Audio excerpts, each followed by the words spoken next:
गांव का नाम था धूपपुर और नाम की तरह वह सालों से बस धूप ही थी। खेतों में दरारें थीं, कुएं सूख चुके थे और लोगों की आंखों में भी वही सूखापन उतर आया था। माँ, आज भी पानी बस इतना ही बचा। हाँ बेटा, बस इतना ही। तू पी ले, मैं बाद में पी लूंगी। नहीं माँ, तुम भी पी लो ना, बारिश आने वाली है ना। हर साल तो यही कहता है अमन, पर अब बादल भी जैसे इस गांव का रास्ता भूल गए हैं।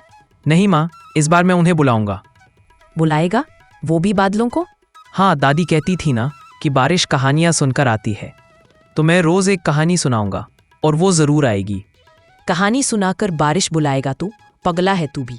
लेकिन अगर तेरी बात सच हो गई तो ये गांव तुझे देवता बना देगा। उस दिन से उसने गांव के पुराने बरगद के नीचे हर शाम कहानी सुनाने की ठानी।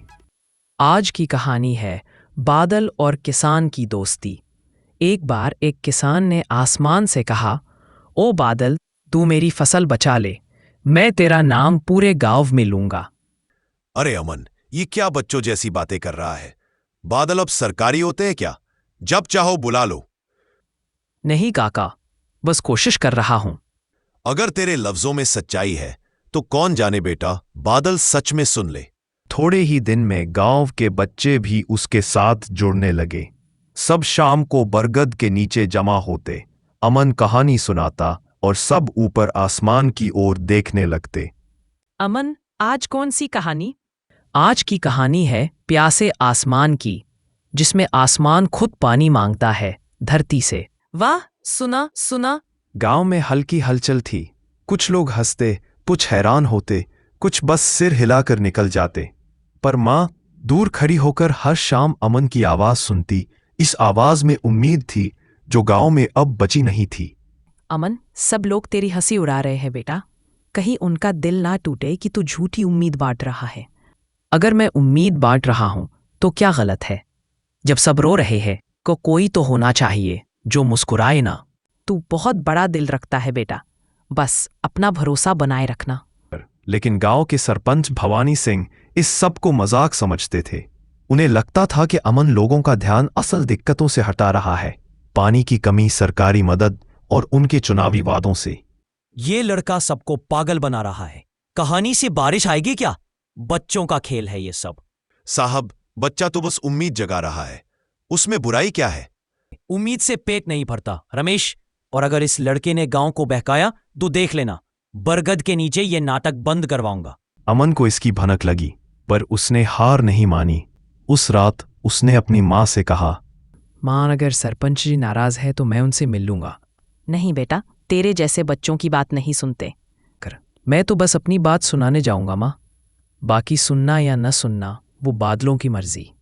अगली सुबह अमन सच में सरपंच के घर पहुंचा। धूप तेज थी, पर उसके मन में डर नहीं था। बस वही बाल सुलभ विश्वास की कहानी से कुछ भी बदल सकता है।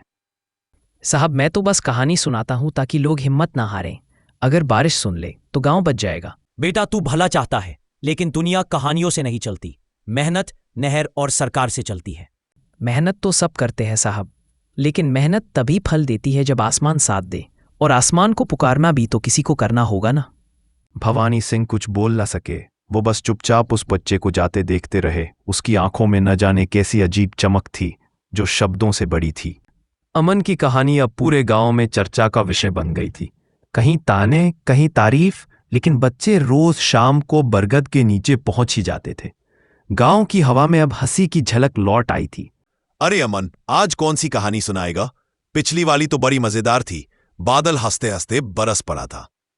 आज की कहानी है बूंद की चिट्ठी। एक बूंद आसमान से गिरती है, लेकिन जमीन तक पहुंचने से पहले डर जाती है। क्यों डर जाती है? क्योंकि नीचे लोग कहते हैं अब बारिश की जरूरत नहीं। वो सोचती रहे, अगर मैं ना चाही गई तो कहाँ जाऊं? फिर क्या होता है? फिर वो बूंद एक छोटे बच्चे से टकराती है जो मुस्कुरा कर कहता है, आजा, मैं तेरा इंतजार कर रहा था। और तभी बादल उसे देकर रोने लगता है, बरस जाता है। कहानियां अब गांव वालों के दिल में उतरने लगी थी। जो लोग पहले हंसते थे वो भी अब दूर से सुनने आने लगे। पर सरपंच भवानी सिंह को ये सब पसंद नहीं था। उन्हें लगता था कि ये बालक उनकी नेतागिरी को चुनौती दे रहा है। कल से ये तमाशा बंद। अब ये लड़का सबको सपनों में उलझा रहा है। साहब, बच्चा तो बस उम्मीद बांट रहा है। जब सरकार कुछ नहीं कर पा रही तो थोड़ा भरोसा ही सही। उम्मीद से कुएं नहीं भरते रमेश। अब अगर कल वो फिर बरगद के नीचे गया तो मैं खुद रोकूंगा। अगली शाम अमन अपनी कहानी शुरू करने ही वाला था कि भवानी सिंह वहां पहुंच गए।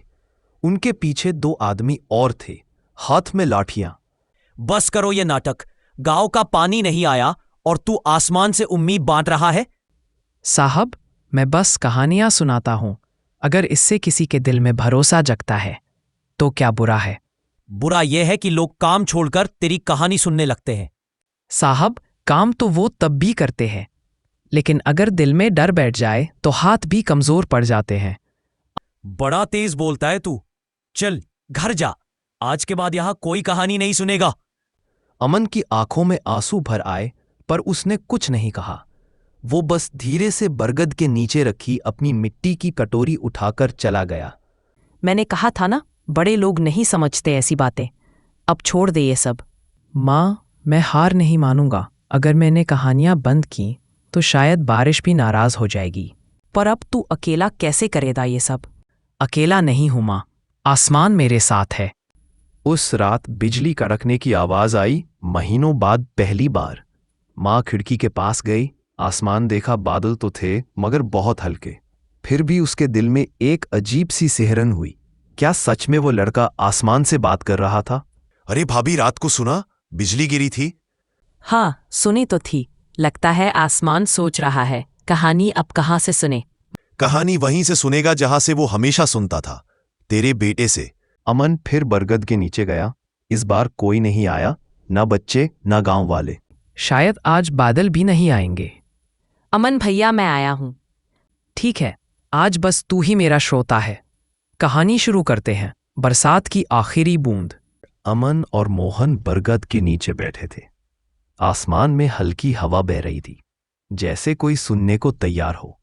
आज की कहानी है एक ऐसी बूंद की जो गिरना चाहती थी, पर उसे डर था कि कोई उसे चाहेगा नहीं।